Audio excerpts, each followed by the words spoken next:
Hey, what's happening, everybody? It's your old pal, Mr. Butter, coming back at you again.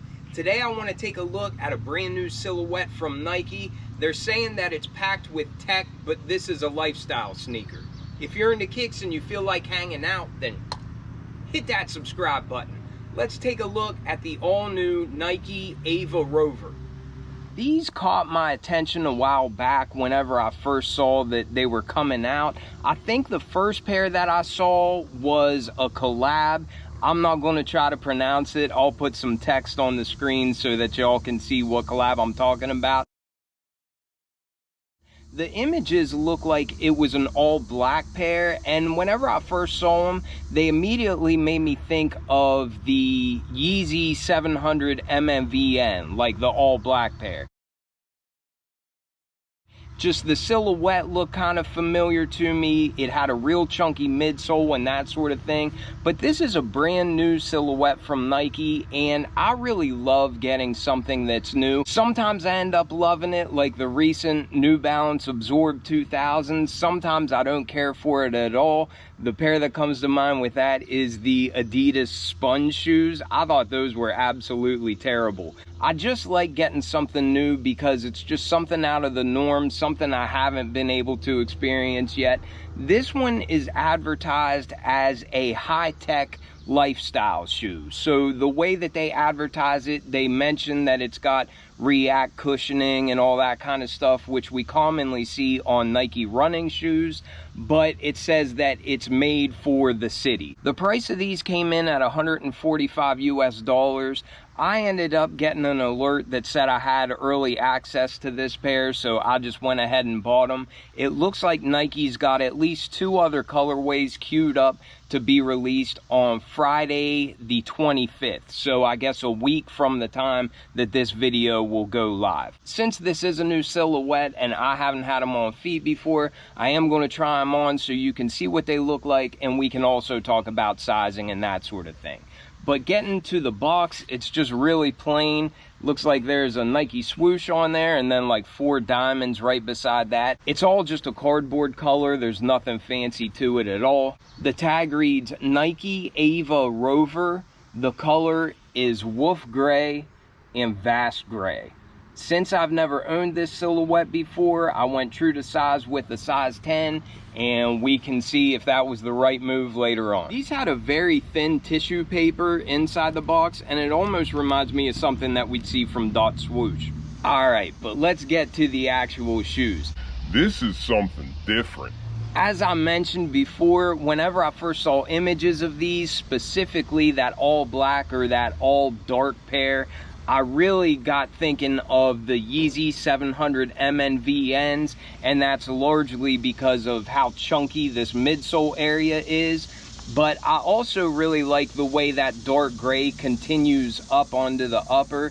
It's got like this rubberized overlay that goes up to the upper, and I just think it's a very cool look. It really merges that chunky midsole into the upper, and I think overall it's something new, it's something different, and I'm a fan of how they look. The material on the upper is a very thin cloth-like material, and whenever I first felt it, it kind of reminds me of some like swimming trunks that I have, or even some like dry fit shorts. It's just a very thin material. It's lightweight, and it does seem like it's going to be nice and breathable. In a lot of areas on the inside of the shoe, you can see that it's got like a felt material kind of backing on it. They're definitely lighter than most lifestyle sneakers that I have, but I do have some running shoes that feel a lot lighter than this pair. For this particular colorway, we can see it just consists of a light gray upper. It's darker as it gets down to the bottom of the upper and then the midsole, but I really love these little hits of like a neon orange that we get both on the tongue as well as this heel loop that we have, and then we even see little orange hits on the outsole. When I first got them in hand, I was thinking that it immediately reminded me of these New Balance Fuel Cell Rebels, but then whenever you look at them side by side, the Rebel looks a lot more like a running shoe, and you can definitely see where this AVA ROVER is more of a lifestyle sneaker. Whenever I see the front of a shoe kind of rise up the way that this one does, I just immediately think it's a running shoe, whereas this one has more of a flat base, and it definitely looks more like Yeezy 700s. And also, while I have this one in hand, this is much lighter than the AVA ROVER, but that being said, this is still a very lightweight lifestyle type shoe, so I think they will be pretty comfortable on feet. Looking at the outsole of this AVA ROVER, it does look like it just consists of a bunch of little squares. We kind of see that on the midsole, and then that rubberized overlay on the upper as well. I think it's a really cool look, but this rubber that we have for the outsole, it's a very thin layer, and underneath of that you can see that gray React foam peeking through. It looks like the tread that meets the ground is a lighter gray like we see on the top of the upper, and then of course we do have that bright orange swoosh. As we come up to the midsole area, I really like the way this looks. It's bold, it's almost futuristic looking, and again you can see all these tiny little squares that make up the texture, and as you move the shoe and change your point of view on it, you see more and more of these squares, and then some of them disappear. It's a really neat looking shoe, but this is in a dark gray color. On the heel it has a nice little swoosh on it.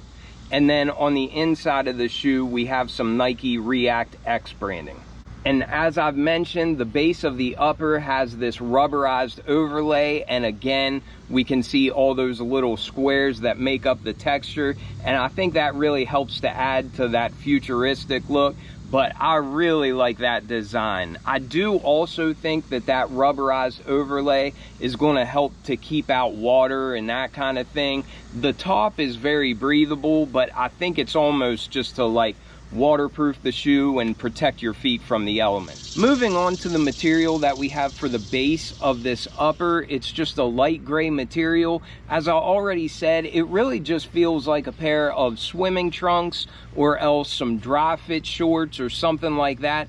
But on the inside of the shoe, it has kind of like a felt backing, so it does make it a little bit thicker in some areas, but I still think it's going to be a very breathable material. My one concern with this material that we have for the upper is just that it's going to get stained pretty easily. So before I wear these out into the wild, I probably will hit them with Crep just so that they'll be easier to clean and wipe off. There's not a whole lot going on with this upper. On the inside of the shoe, we can see that we have a little gray swoosh. And then on the outer half of the shoe, again, we see a gray swoosh. Running down the center of the shoe, we have more of that felt material, and you can see we've got some perforations there on the toe. That felt material continues up for the tongue, and again, we see little perforations there. Just above the midsole area in the back, we do have this little overlay, and that is a reflective material. I tried looking at the rest of the shoe to see if anything else was reflecting light, and I think this is the only reflective area I could find. The top of the tongue kind of reminds me of a Kobe or something. It's a very thin tongue, but it has little pods that have padding in there. They seem like they'll be pretty comfortable. We got some flat gray laces to match this upper, and again, we have a little pop of orange just inside of this lacing system. Once again, we do have that bright orange pop of color for this loop on the heel, and then we also have a little pop of color here on the tongue. Our sock liner is more of that gray felt material. It feels like they're going to be really comfortable on feet. And then the insole looks like it's kind of like a creamsicle color. And again, we see that swoosh with the 4 diamonds on it. That was a pretty quick look at the AVA ROVER in hand. Like I said, since I've never worn this silhouette and it's brand new, I want to throw them on feet so you can both see how they look, and also we can talk about how they fit. These are going to be releasing in a couple more colorways here next week, but then after that, I think there's even more colorways set to come out. So this might be the next big thing from Nike, who knows? I really love the style of these in hand. I can't wait to see how they look and feel on feet. I'll be right back. All right, so I got the AVA ROVER on feet, and I gotta admit, I am loving these things. Not only do they look great, in my opinion, but they are so comfortable. The cushioning is really, really nice. It's not a real bouncy cushion, but they really just give you a lot of support. and they are very comfortable. I think they would probably be great for if you're going to be on your feet long term and that sort of thing. I'm actually going to a concert in DC this weekend, and I might just wear these to kind of give them a really good wear test. As far as the style goes, it's unlike any other Nike that I've ever had on feet, and I'm really liking my first impression of these. I like these so much more than I thought I was going to, both in terms of style and as well as comfort. I think Nike did a great job on these.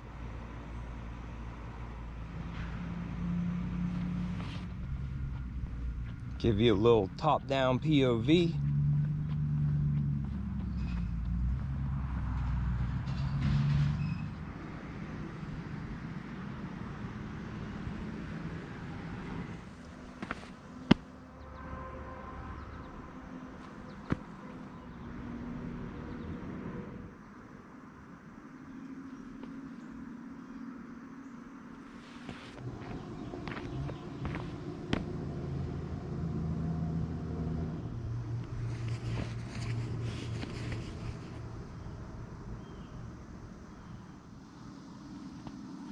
It was funny, I put these on and I asked Mrs. Butter what she thought about them, and she said, oh, I really like those. And she said, they remind me of Yeezys, and I couldn't have been more proud, because that's kind of what the style reminds me of as well. So at first I was a little worried that they were going to be snug on feet, but the longer I have them on, I think they're going to be really comfortable. I do have wide feet, but I would recommend going true to size. Even if you are a wide footer, I don't think there's going to be any rubbing or anything like that that would cause discomfort, and I wouldn't want to go any bigger than what I did. They're snug on the wide part of my feet, but I still have a little bit of room here at the end of my toes. So my toes aren't jammed up against the end. I wouldn't want to go a half size up because I wouldn't want them to feel extra long on my feet. And I think the width feels comfortable to me. All right, well, hopefully that was enough to give you a good look at these AVA Rovers. I'm really pumped about this silhouette. I think Nike did a really good job on these. Let me know if you like the style of these. If you have any questions, throw them down in the comments. Like I said, I have a wide foot, and I recommend going true to size. I think if I went a half size up, they would be too long, and then they get feeling clumsy on your feet. But anyhow, true to size for me is the way to go. There's some more colorways releasing on the 25th of this month, so definitely check for those if it's something you're interested in. Let me know what you all think about these, and thank you so much for watching. I'll catch y'all on the next one. I'm out.